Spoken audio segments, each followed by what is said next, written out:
Impressive, I'll tell you this. We ain't seen anything yet. We're really just at the beginning. And I guess one main aspect that's worth talking about is our innovation is way beyond technology. Our innovation is about innovation. We're exporting innovation, not exporting only technology, but the very fact of innovation. I was happy to see my own company over there at the right down corner, RSA Security. The story started with the 4 founders not in a garage but in an attic, and we decided we're going to form a company even before we had an idea for a product.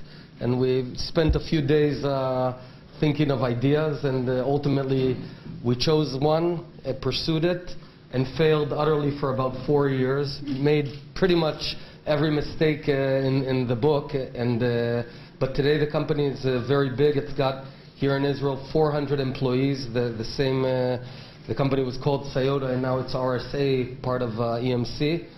And it's interesting because the implications of that company, there's today 5 other startups that were formed by former Sayota employees, including 1 exit.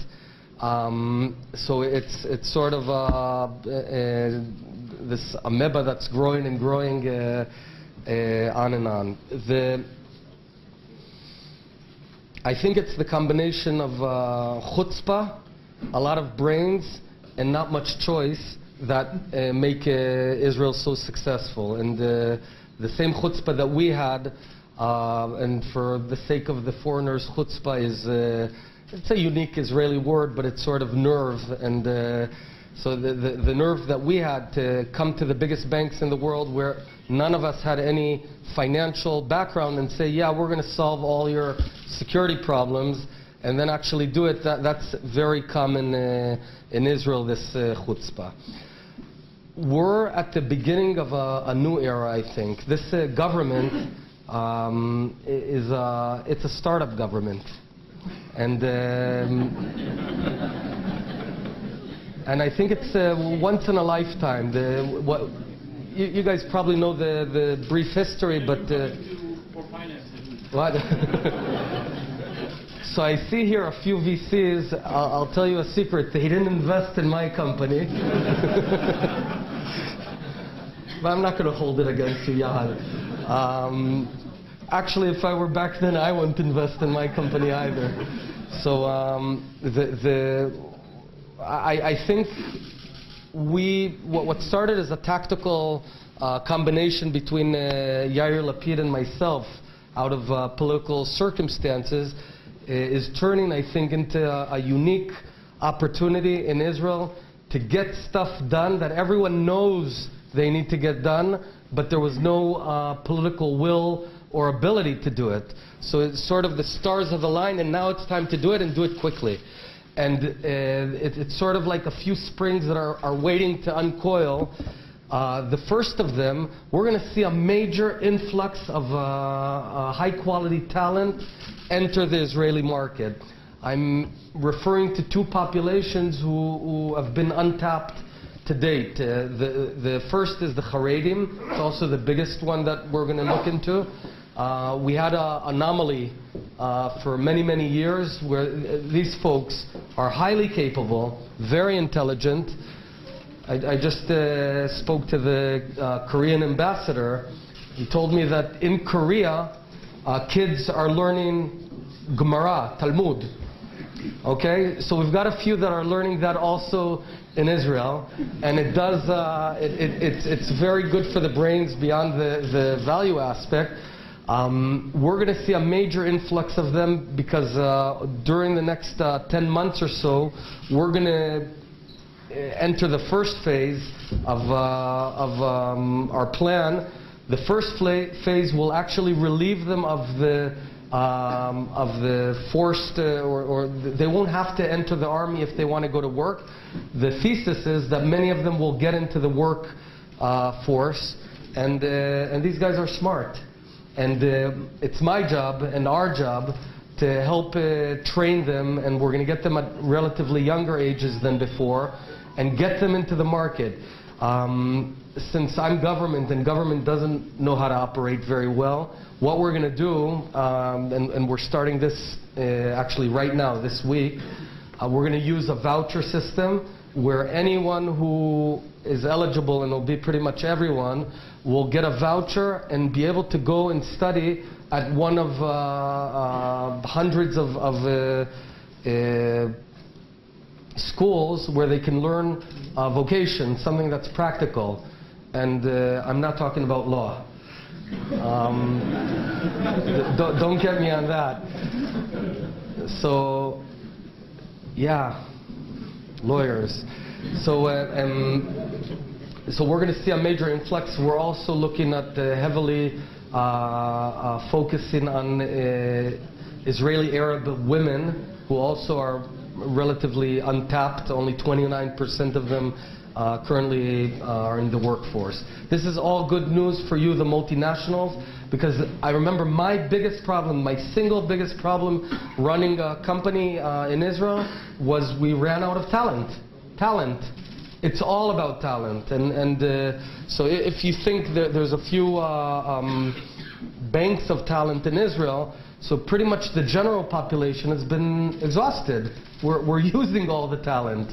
And so now imagine that we have a whole new warehouse of talent that's soon going to enter our market. This is huge, huge news, and I think we're going to see a boom as a result of it. Another spring that we're going to release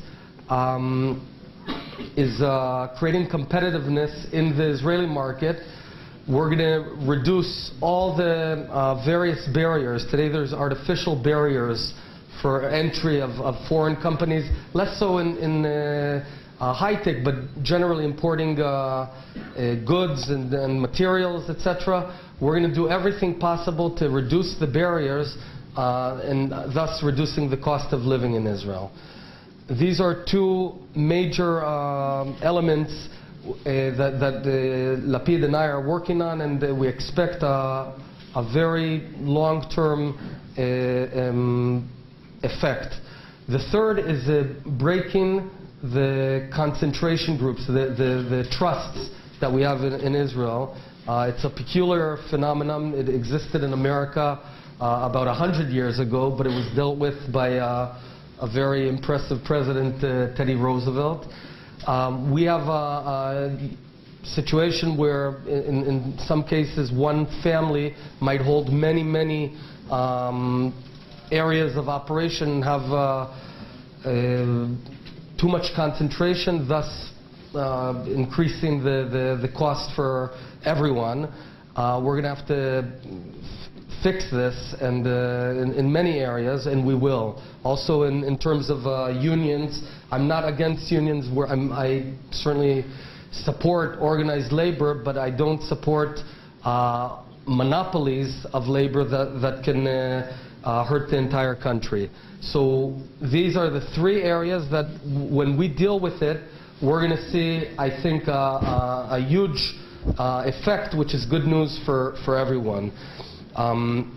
Many times I've been asked, lots of our companies sell. Is it good? Is it bad? I don't know yet. The jury's out on that. But since I do see a few VCs here, I'll talk about that for a moment. First of all, my company. I left the company when there were 120 employees. Now there's over 400. First lesson is I have to get out of places for them to succeed. But beyond that, it's all been good news. I mean, we've tripled or more than tripled the size of the company. Many of our folks spend considerable time abroad, and there's a sea change going on in the Israeli industry.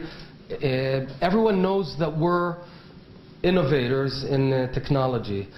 The new news and the good news is we're innovating in many other areas beyond core R&D. So in R&D, obviously Israel is well known, but we're now innovators in design. Take a look at Wix.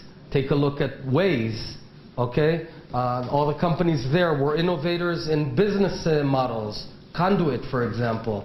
So the innovation is going way beyond the area of technology, which means that, and this is really a result of this osmosis between Israel and abroad. In my company, we never, I was asked, how is it to work with America? We never worked with America.